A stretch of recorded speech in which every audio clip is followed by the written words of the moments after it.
Well, good evening and welcome. It is Monday, March the 27th, 6:30 p.m. So I'm calling to order this meeting of the Burnsville Planning Commission.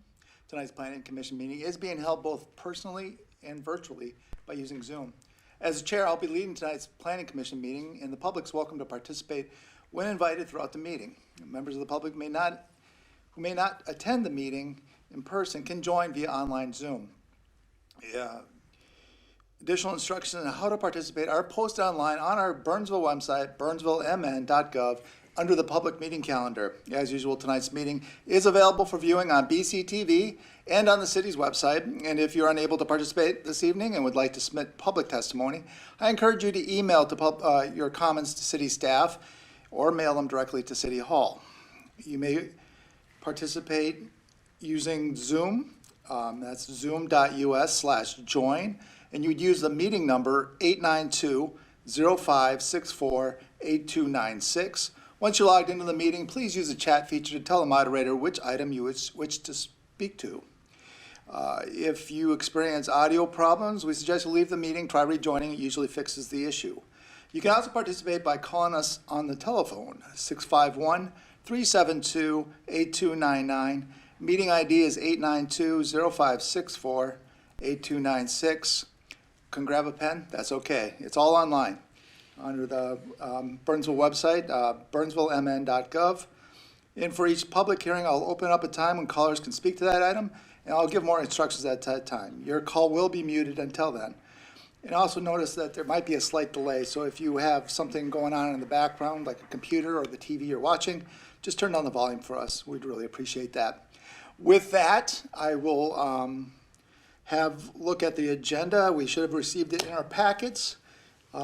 Members, any changes to the agenda? No changes, commissioners? Any staff? No changes from staff. No changes. Can we go for an approval? Commissioner Braddock. Motion to approve. Motion made by Commissioner Braddock. Commissioner Anderson. I second that. Second by Commissioner Anderson. All in favor, please signify by saying aye. Aye. And no one opposes. That's unanimous. We also should have had the meeting minutes from the last meeting, which I believe, it was 2 weeks ago. Any changes, commissioners? No, seeing none. Staff, any changes to the meeting minutes? No changes. Okay, look for a motion. Commissioner Timmerman. Move to approve the March 13th. March 13th, look at this. Look at this. Teacher's pet, I like it. Commissioner Braddock. Second by Commissioner Braddock. All in favor, please signify by saying aye. Aye. Motion passes. With that, we're going to move to our third item on the agenda, and that is a public hearing for the application of MWF Properties for a preliminary and final plat of Gateway Housing, second edition, to consolidate 9 parcels into one big lot at 301 to 315 Concorde Place. Here to present is Sarah Madden. She's one of our city planners. Ms. Madden, the floor is yours. Thank you, Chair. Good evening, Planning Commissioners. As mentioned, the public hearing this evening is related to a subdivision application for a lot combination. So this particular property that we'll be looking at this evening is located within heart of the city, to the west of that main kind of downtown core off of Nicollet, in the transit-oriented development zoning district.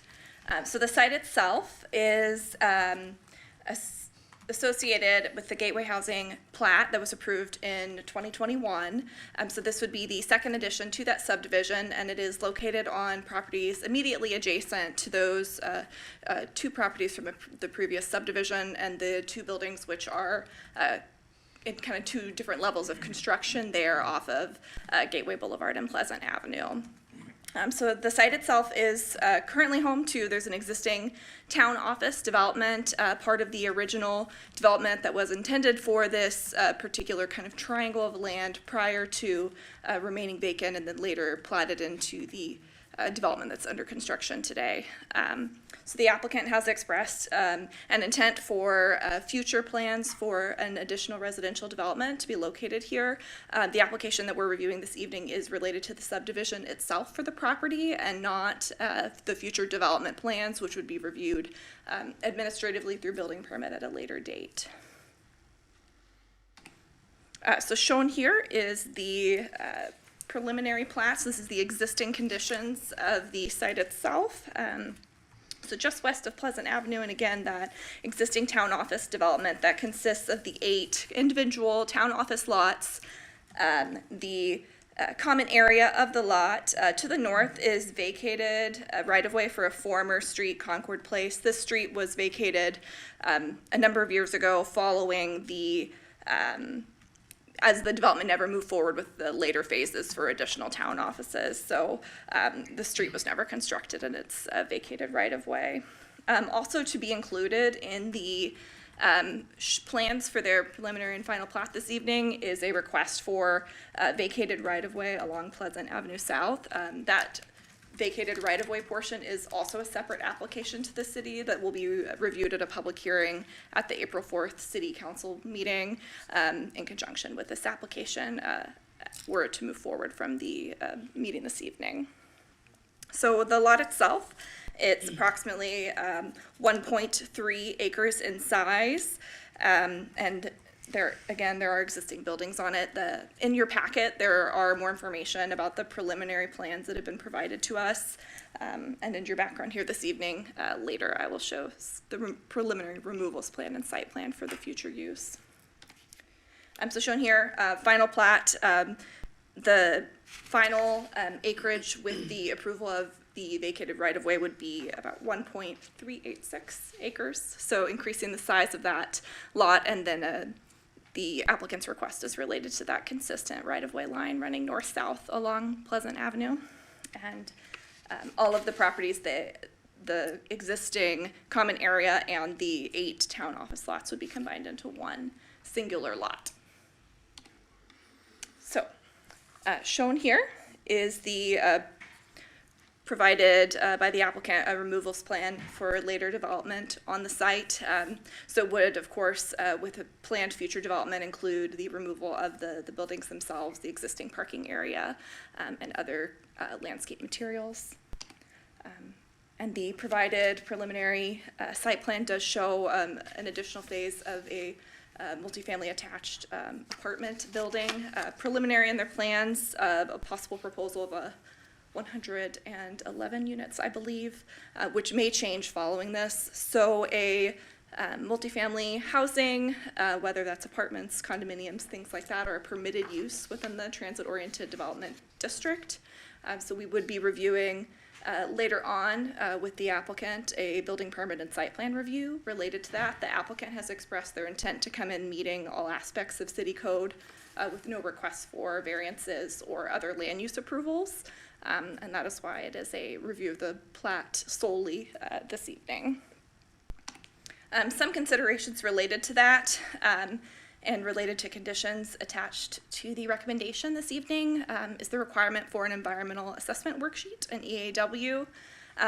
There are statutory requirements related to the triggers for an environmental review of proposals, and with this projection of the future multifamily apartment building, the unit count of the proposal, or what would be permitted in a proposal with the underlying zoning, in combination with what is existing and has been approved in the last 3 years, hits a threshold provided by state statute of 375 units would be the threshold. With the maximum allowed by zoning, the proposal would be about 422 to 23 units, which would exceed that 375, triggering this mandatory review. So the applicant is aware of the requirement for the environmental assessment worksheet and would be beginning to prepare that following their subdivision approval.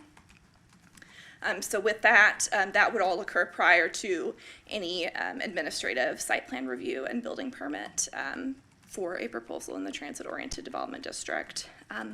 Also under consideration with this application are development fees, also included as a condition and mentioned in the engineering staff section of the report, which does include park dedication for a proposed number of units. With that, staff is recommending approval of the preliminary and final plat of the new subdivision, subject to the 5 conditions listed here and in your background report. So the first is related to the requirement for an environmental assessment worksheet to be completed prior to building permit, that a tree removal permit would be necessary prior to removal of trees on the property. The last three conditions are related to the engineering section of the report, that outstanding comments be addressed adequately, the stormwater maintenance agreement be executed and recorded prior to building permit, and then as mentioned, the requirement for development fees paid to the city prior to releasing the signed plat. So in that engineering staff report section, it did mention that depending on proposed number of units, that number could change. So with that, I can stand for questions this evening. It is a public hearing, and also the applicant or a representative from the applicant team is available in the audience if necessary to answer specific questions from the commission. Great, thank you. Any questions for Ms. Madden, commissioners? So we're combining eight plats basically here. And is there any word on how tall this is going to be? Is it, I mean, 111 units would mean it would go up if it was actually to go forward. Yes, approximately 4 stories in similar construction style to the previous phases that have been either completed or under construction by this developer on this same area. Okay. And the developer right now does own all the different plots to put together, basically? At this time, they have a purchase agreement in place, and we have information on the application showing signatures on the application for the current owners of all of the properties. Okay. And one other question, why an environment, so the environmental review, I get because of the, over the threshold. Is it just too many people in one area was the thought process, or do you have any? So there's multiple triggers for this type of environmental review, and when it comes to when it is triggered for housing specifically, there's a specific number of multifamily attached or apartment essentially units where that environmental assessment worksheet is required. So the statute also provides for scenarios such as this one where it did not hit that threshold with the first phase of the development, but within 3 years additional phases can be conducted, and then now we go back and do that environmental review. So what we would be, or what the applicant would be looking at, and the city would be possible effects of the increase in density. These are things that have been considered as part of the city's comprehensive plan. What would be proposed is consistent with what is permitted with the zoning ordinance related to density. So it is information that needs to be reviewed as part of a statutory requirement, and that the city would be looking at for any impacts related to the study that they'll be conducting. However, it is consistent with the development land use plans that the city has in place for Heart of the City and for the transit-oriented development district. Okay, thank you. Commissioner Timmerman. Looking at this, I think it's a good use of the property. I think it fits in with the vision of Heart of the City. We saw a very early rendering there of what it might look like, and I think that is situated nicely. I am curious, and this is unrelated to the project, but I'm curious what is to the north of that, or has that been developed out? That's developed. That's the one with the, He's looking at the triangle up top. Yeah, so the aerial portion of the photo is not quite zoomed out to that extent, but so the northern property is the building that's under construction, the one that's more currently actively under construction. I believe the one directly to the west is close to completion. So the northern building is a senior housing development. The western building is a non-age restricted development, and then the subject site has a potential to also be a senior living related development, but we don't have those kind of formality information at this time. all right, good, thank you. I thought there was something going up there, but Google hasn't updated, obviously. All right, thank you very much. Any other questions for city staff? Commissioner Wallace. Yeah, just one question on the access road to the property. I mean, since they do go right up next to Pleasant. See, there's no access there. Is there right of way or an access right of way required to go out to, what is it, Gateway Boulevard? So the existing access is currently granted through an access easement, and they, with their proposal, are continuing to use that access, and then will be, at least with the preliminary site plan, continuing adjacent access to the other two sites that are part of their same developers' properties. So that would be, Oh, that they answers would my maintain the existing access from that access road to the south, off of Pleasant. All right, thank you. Yes. Mr. Timmerman? I did have one more question that I forgot to ask. Can you remind me what the multimodal is in this area? I mean, would there be consideration for bike lane along Pleasant? I might have to defer to our engineering consultant for a portion of your question, because I'm unsure off the top of my head of the multimodal plans, specifics for any like on-street or similar bike lanes. With the applicant's proposal and the preliminary plans, they are showing an extension of the sidewalk connection. This is not a currently existing sidewalk, so this would be something that is installed and has been discussed with the applicant, that it's something that we would be looking for with a future proposal. Okay, that piece answers my question or concern, so I think that's good to make sure that's included. Commissioner Watt? So the easement on Pleasant, on the east side of the property, that it's gonna be vacated, the vacation of that just makes it line up with the property to the north, right? So that easement has been vacated on adjacent properties, or not necessarily? I don't believe that it was vacated on previous properties, but it was an existing condition of the two separate property shapes. It may have been vacated in the past, so you can kind of see in the aerial photo here that Yeah. to the north, the right-of-way line is further out than here. So the request is for the vacated Yeah, right-of-way to be consistent. that makes it moving- line up all the way. To make it line the up, north, yeah. yeah, so, and Makes that sense. portion of it is through the vacation application, which is the hearing at the city council level and not at the plan commission. Thank you. Any other questions for city staff? Do you want Ms. Lloyd to answer your question from before? I don't think so. Okay, we're good. All right, you're off the Sorry, hook. not that I don't want to hear from you. We have plenty for her later. Anyway, this is a public hearing. It is 6:47. I will open it up for public. If you have a comment or question you would like to address, you can step up to the lectern and state your name and address for the record. Otherwise, if anybody's on Zoom, I just got that answer a second ago. Okay, it doesn't look like anybody's on Zoom. Well, then it is 6:48, and I will close the public hearing. The applicant is in the crowd. If you wouldn't mind coming up. If you could just state your name and address for the record. Thank you. Sure, thank you, Commissioners. Matt Yetzer with MWF Properties. Address is 7645 Lindale Avenue South in Richfield. Okay. Sarah covered it pretty well. You know, we are excited about the opportunity in this area. We think it's a great fit for the product we're proposing, and hopeful to serve some additional senior households through this development.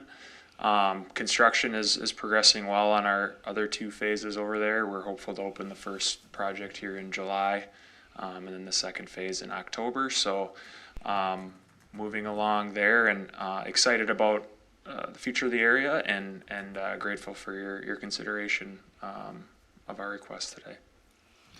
Very excited. Any questions for the applicant, commissioners? Yeah, we're very grateful they chose to come to Burnsville first off, and yeah, it must be exciting getting those buildings going.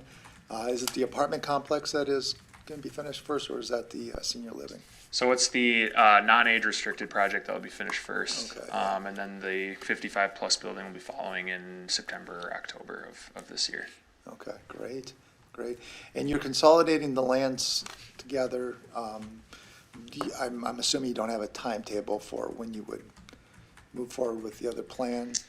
Yeah, so, depending on how this process goes, ideally, we'd like to begin construction this fall. Oh, wow. Okay.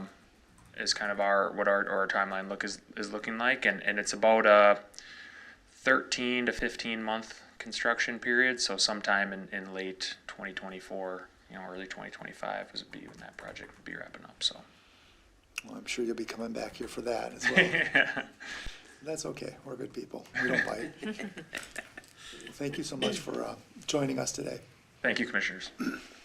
So commissioners, we have a plan in front of us. Do you want to discuss? Commissioner Awad? Do you have to close the public? I close the public hearing. Okay. Yep. Thank you. Any comments? Any motions? Any emotions? Commissioner Anderson? Yeah, I think it's a great project. It's going to be a nice addition here to the city of Burnsville, and I would like to make a motion that, see their little fun. I like to read it. No, that's fine. I thought you would have memorized it by now. I was trying to. I would like to make a motion that the Planning Commission recommend to the City Council approval of the preliminary and final plat of Gateway Housing, second edition, subject to the following 5 conditions. All right, we got a motion by Commissioner Anderson. Do I have a second? Commissioner Watt? I'll second that. Second by Commissioner Watt. All in favor, please signify by saying aye. Aye. That is unanimous. It will be on the consent agenda for our city council meeting. If I was smart, I would have wrote down that date, but it's going to be next Tuesday at 5:30 PM. April 4th, I believe. That Tuesday, April 4th. That is next Tuesday, isn't it? I don't know, close enough. Anyway, moving on. Next, we have another public hearing. It's the application for Booze Development Group Incorporated for a plan unit development amendment to construct a new Jamba Juice and Auntie Anne's drive-thru only restaurant on the vacant lot located southeast of intersection County Road 42 and Newton Avenue at 2111 County Road 42 West. Here to present is our other city planner, Ms. Deb Garros. Ms. Garros, the floor is yours. Thank you, Commissioners. Similar to the last application, we do have a representative of the applicant that's here this evening. His name is Corey England, and he is the project manager from Reprise. So, and there are, I think, others that are going to be joining as well electronically. So,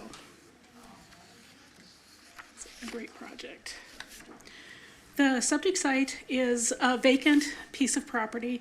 It actually has been vacant for quite some time. It was formerly part of the Wendy's lot, if you're familiar with that. It's zoned B3, which is highway commercial and planned unit development.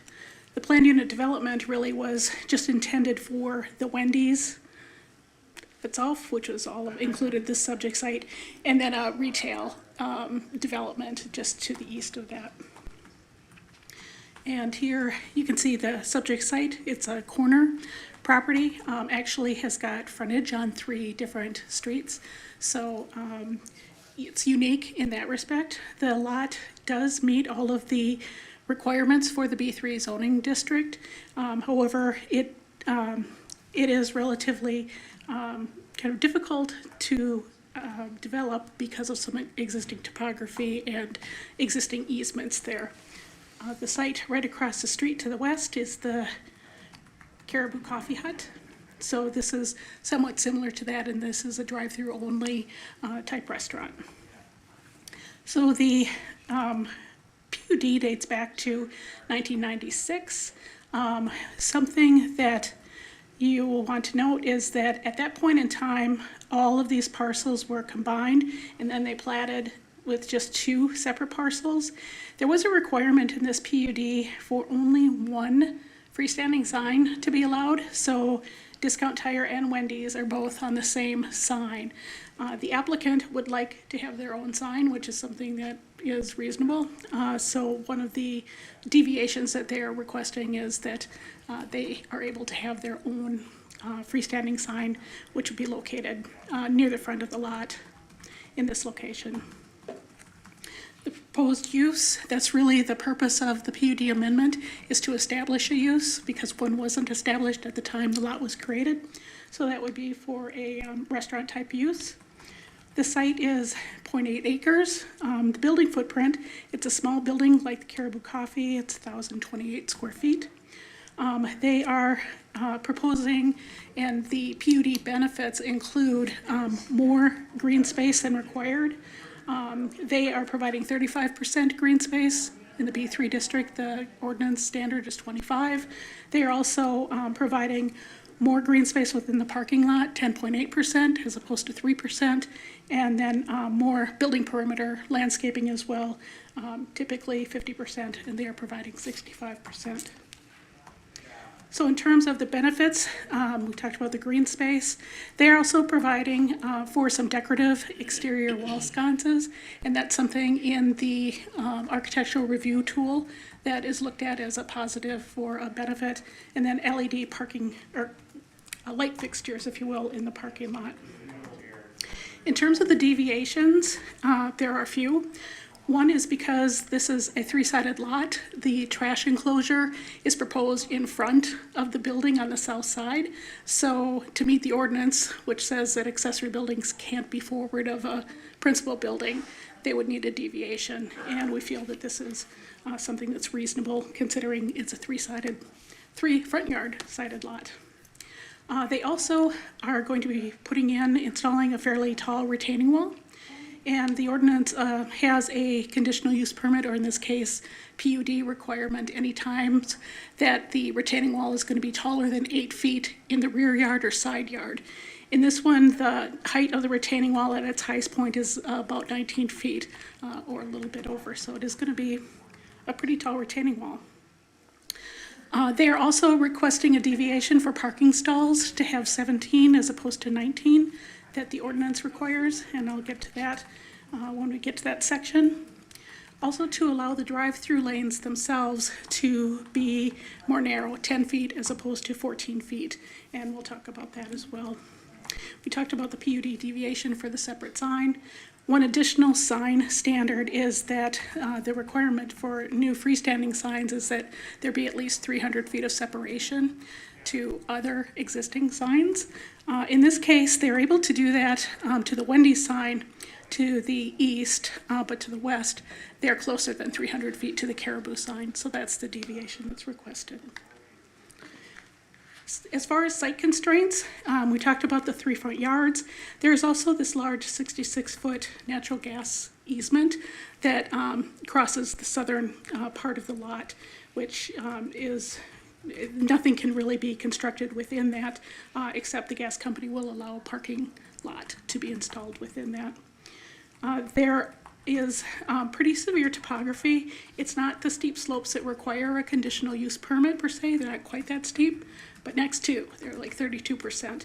So really, in order to make the site developable, they are going to be removing the majority of that slope area, if you will, and then putting in retaining walls along the north and east property lines. So in terms of the site plan, a couple of things that are being proposed. We've got the building in the northern part of the lot. Basically, there's one access that's proposed off of Newton Avenue. So vehicles will come in and circulate via their 2 different drive-through lanes, and then they come together, and the pickup window is on the northwest corner of the building.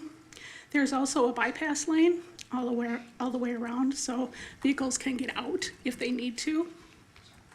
In addition to that, the applicant is showing new sidewalk that's going to be installed, and this will make a connection where there currently is not one.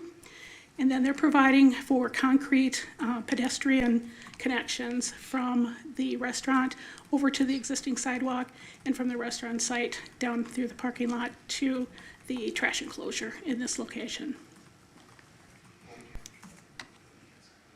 They have provided a truck turning exhibit for fire trucks. This is one of the things that we wanted to see to make sure that our largest fire trucks can maneuver through the site, and they can. That's also part of the rationale for allowing a little bit narrower drive lane, because even though the drive lanes are a little bit narrower, the big trucks can still maneuver through the site. So our fire department does not have an issue with that. In terms of the grading plan, basically the big black line is the retaining wall that will be installed. And what is being proposed here, the retaining wall is 5 feet from the side property line, and there's a 10-foot platted drainage and utility easement. So the city engineer had recommended, we don't want from the city standpoint to have retaining walls and different things in our easements. However, the standard side yard easement is 5 feet. And in taking a look at the site, the city engineer felt that they could vacate 5 feet of that. There is an application for part of that drainage and utility easement to be vacated. Again, that will be considered by the council at their April 4th meeting. They are proposing an underground infiltration system, kind of on the southwest part of the lot. And then because the retaining wall is taller than 5 feet, they are proposing a decorative type metal safety fence. In terms of the floor plan, it's relatively simple because it's mostly kitchen. They are not going to have any indoor seating available. To the right is the north. So what they'll have is, this is the main drive-through window here. There's also a small window, and there is a small seating area for up to 8 people. So if people want to ride their bikes or walk, come in, they'll be able to sit outside and be able to do that.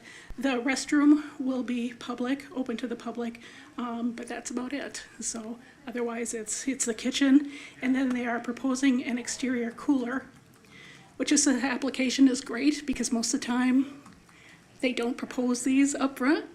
And then when they decide they need them, they don't meet our screening ordinance. In this case, the applicant put them up front. It'll be screened by a wall with the matching exterior materials as the rest of the building. They're looking at their hours, basically from 7 to 10, Sunday through Thursday, and then on Friday and Saturday, 7 in the morning until midnight. They have 4 employees on their maximum work shift. And we did include, there is a standard condition in the ordinance providing for, especially restaurants, if there are any odors that are emitted, that within 1,000 feet, if you're within 1,000 feet of a residential subdivision, which there is one to the north, you need to put in or install filters so that those odors don't emanate. For this particular application, they don't have an issue with that because they're not going to be doing that type of cooking, et cetera, where there should be odors. So staff is recommending a condition that in the future, if equipment is changed out or if they have different products, a different restaurant comes in and you get that type of situation, that they would need to install the equipment at that time. In terms of exterior materials, the north is in the upper corner here, and this is facing County Road 42. And then the south is facing 142nd and a half Street to the south. And this part here is where the coolers are. And basically they're having a combination of manufactured brick, manufactured brick veneer in 2 colors, white and kind of a tan. And then they're also doing stone veneer, which is, it looks more like a wood veneer, but it's stone, so kind of a neat product. Metal edge trim, and then the light fixtures here on the bottom. Those are the decorative light fixtures, and there'll be 6 of them. They are showing that the parapet walls are 5 feet tall, so screening of the rooftop equipment will be provided for. And then these are the sides. The west elevation is what most people will see. And then we have the east elevation, which is going to face Wendy's. And there is a canopy that's proposed along the front and the side here. And then there are a couple of awnings that are proposed above the drive-through windows, and then one in back. These are metal awnings. And the light sconce, that's a decorative light sconce, is up in the right-hand corner, and those are 6 of those that are proposed. In terms of signage, again, the types of signs that are proposed, they do meet the ordinance. Because they have 3 sides facing a street, they get quite a bit of signage, although it's a small building, so it doesn't really result in all that much, but 16% of each building facade facing the street. So the total is 320 square feet of signage for the entire site, with all the signs they're proposing there at 223, so well below what the ordinance allows.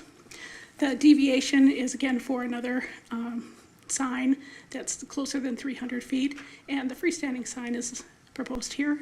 It's 28 feet tall, which is permitted for the speed limit that's along County Road 42. Let's see here. And we talked about both of the deviations. Caribou sign is less than 200 feet. In terms of the landscape plan, they've done a nice job with their landscaping.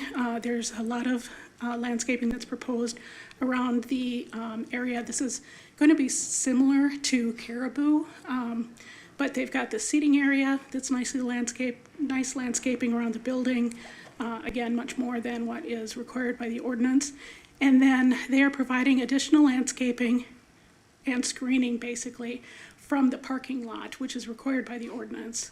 On the south side, they're not able to put that screening in for the parking lot due to the natural gas easement. The gas company will allow some limited plantings, so there are some shrubs that they would allow, but they only allow it to a certain extent, and they restrict anything within X proximity of the actual pipeline. So the site plan does meet the ordinance for landscaping. We talked about the green space. The site will be irrigated as required, and the deviations are for screening along the south due to the easement. And then there is a deviation that's requested for the trash enclosure. We discussed this. It's in front of the building. It almost has to be. Staff is recommending one condition that they turn the trash enclosure so that the gates face to the north or northerly, as opposed to being able to be seen directly from the street. In terms of the trash enclosure and the retaining wall, they'll both be split face block, similar colors to the building, and the gates will be metal panels in a dark bronze color, and that's the trim color proposed, and then also for the canopies and awnings.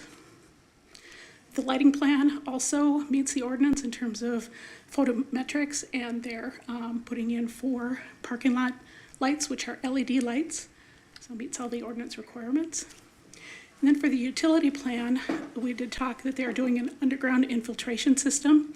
One of the things that is going to be needed, and a condition that's included, is for them to sign a stormwater maintenance agreement or a LID agreement for them to continue maintenance of the property.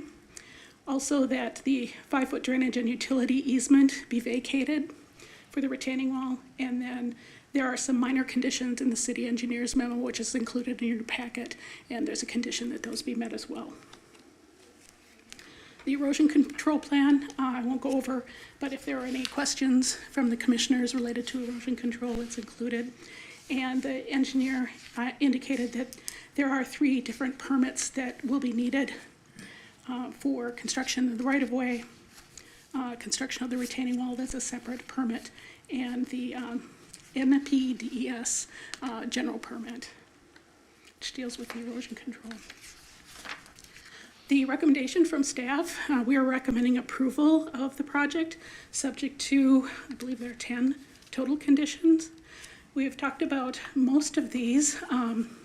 Number 1 is that conditions of the previously approved PUD stay intact, with the exception of F, and F is the one that limits them from having their own sign.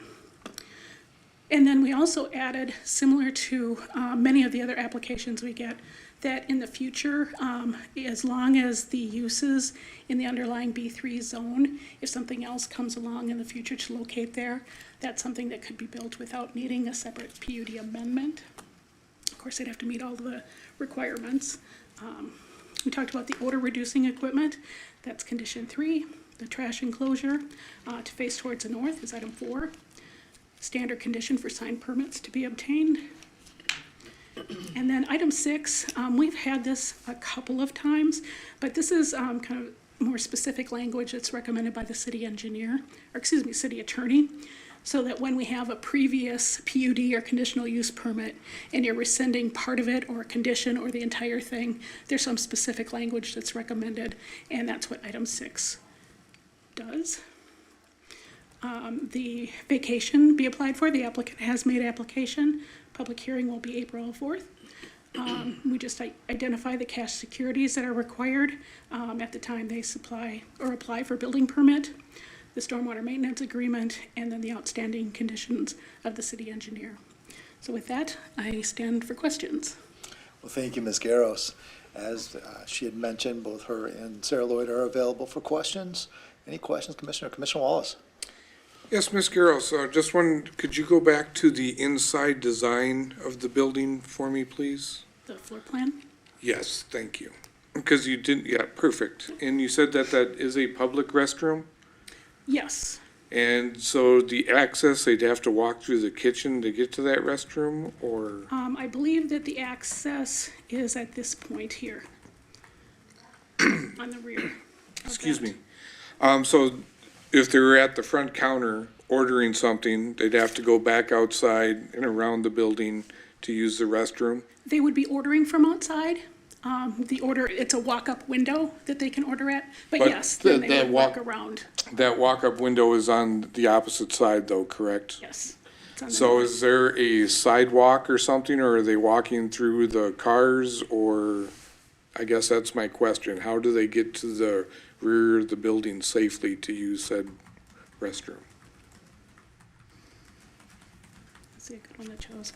The, and I can have the applicant address this too, but basically, there is, cement, a sidewalk patio area, and then all the way around, and then all the way to the south side, and then there are the connections to the sidewalk, and then down to the trash enclosure. Also, that is walkable there on the, okay. Yep.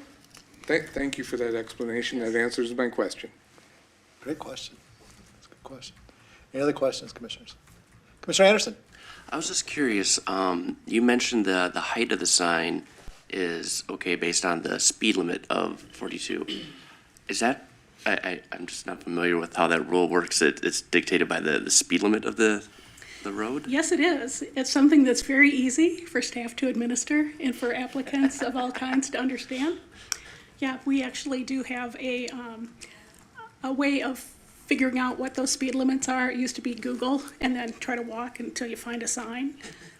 But we have an actual, application now, GIS application that shows us that. But yeah, and I think the intent was to allow taller and larger signs when you've got higher traffic, especially along like the interstates and 42 being arterial type roads to allow that. But yes, we do, depending on the speed limit, the sign size is different for freestanding signs. I did not know that. That's cool. And I was also wondering too, if you're heading west on 42, can you turn onto Newton from there, or is there a divide? You can, let's see, I think it's one way. You can turn. There's a You left. can turn in if is there one heading If you're to the going west? west, you can turn south. Okay, there is one there, Yeah. okay. And if you're going east, you can turn north, but not Yep. opposite of that. Okay. I didn't know if they're going to have to do U-turns a lot just to get to it, so I was kind of curious. Yeah, here is there we the, go. Yeah, I mean, if Here we you go, start at the yep. Bubble Barn and you go Yep. for coffee, you follow up with a pretzel, Right, it's all right there. not that I know. Not that he's been thinking about this at all, no. Any other questions, Commissioners? Commissioner Timmerman? I saw on what it looked to be labeled as like a civil engineering plan or something about snow removal, or it was a different map and it said snow removal is on a different image, but I am curious, where is snow going, and is that going to affect the parking stalls there? And then, you know, the actual question is, that radius for the fire truck was really, really tight.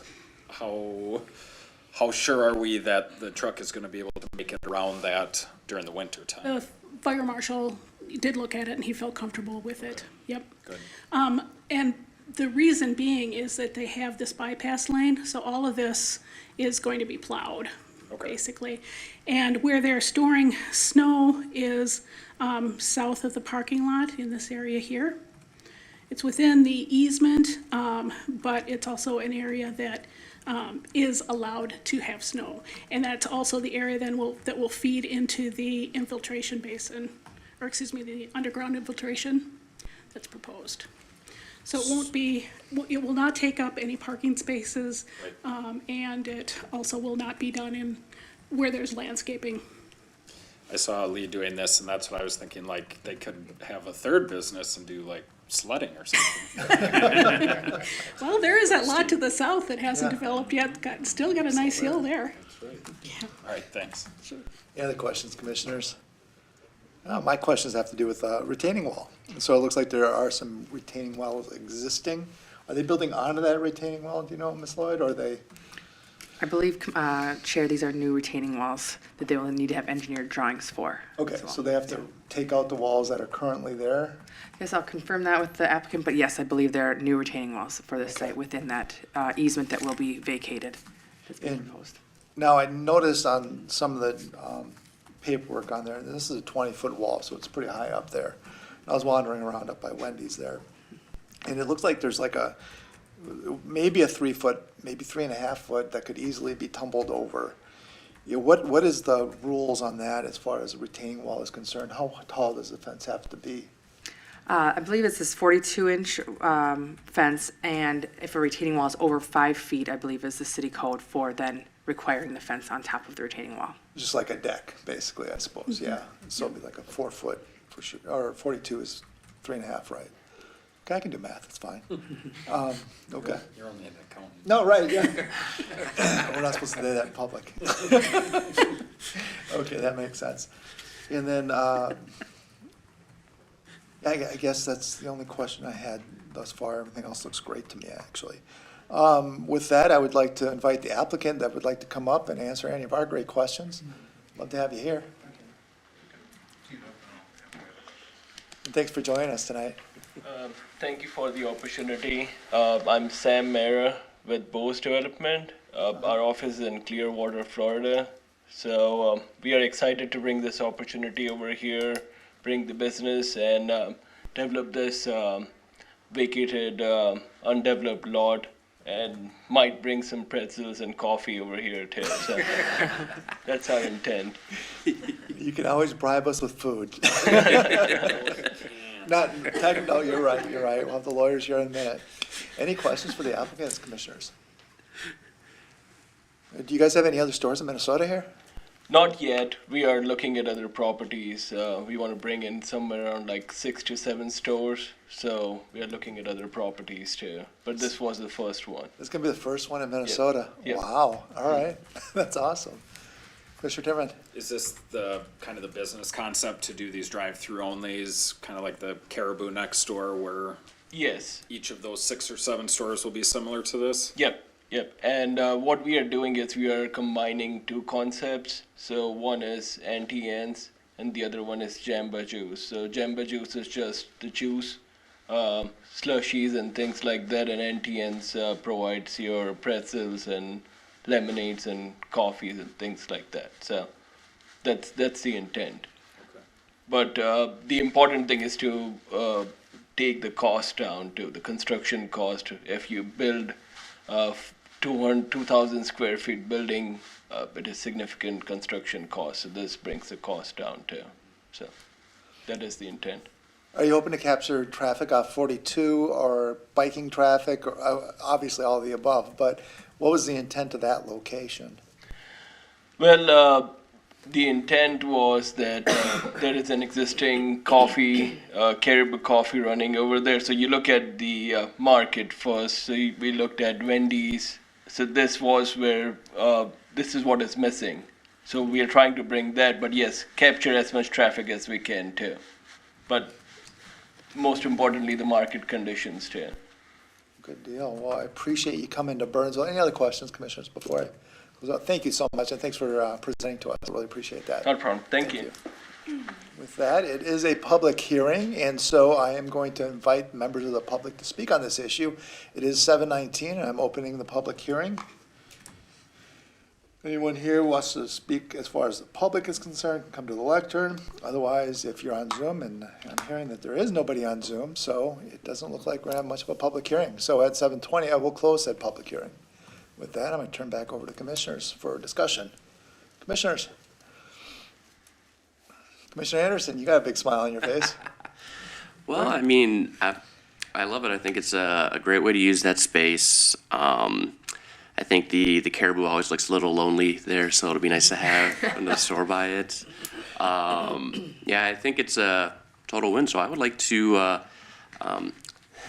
recommend that the Planning Commission recommend to the City Council approval of the PUD amendment to construct a new Jamba Juice, Auntie Anne's drive-thru only restaurant at 2111 County Road 42 West, subject to the following 10 conditions. All right, motion has been made. Do I have a second? Commissioner Braddock? I second the motion. Seconded by Commissioner Braddock. All in favor, please signify by saying aye. Aye. That is unanimous. Again, to the consent agenda, April 4th, 5:30 in these very chambers. Means it's going to be part of a larger group of motions being all answered at the same time. So thank you for joining us, and welcome to Burnsville. Welcome to Minnesota. Appreciate it. With that, that takes us to our next item on the agenda. That's number 5. It is update time. Any updates, commissioners? Seeing none, I'm going to turn to staff. Staff, any updates? Yes, no general, I guess, updates at this time. So your next planning commission meeting is Monday, April 10th. I do want to note that we're reaching the time of the year that the city clerk may be reaching out to some of you for renewals of your commission appointment times.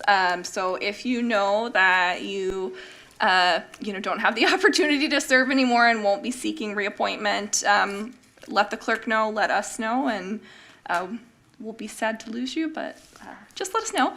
So if you haven't gotten one of those emails, maybe that's not for you, but if you have, One of the emails. yeah, at least 2 of you have, so no. But that's all I have, I believe. All right. With that, Commissioner Watt, If there's nothing else, I'd like to make a motion to adjourn. would you like to make a motion to adjourn? There's been a motion put on the table, Commissioner Watt. Do I have a second for adjournment? Second. Second by Commissioner Timmerman. All in favor, please signify by saying aye. Aye. Again, unanimous. It's a perfect night. Thank you for joining us. Have a great night.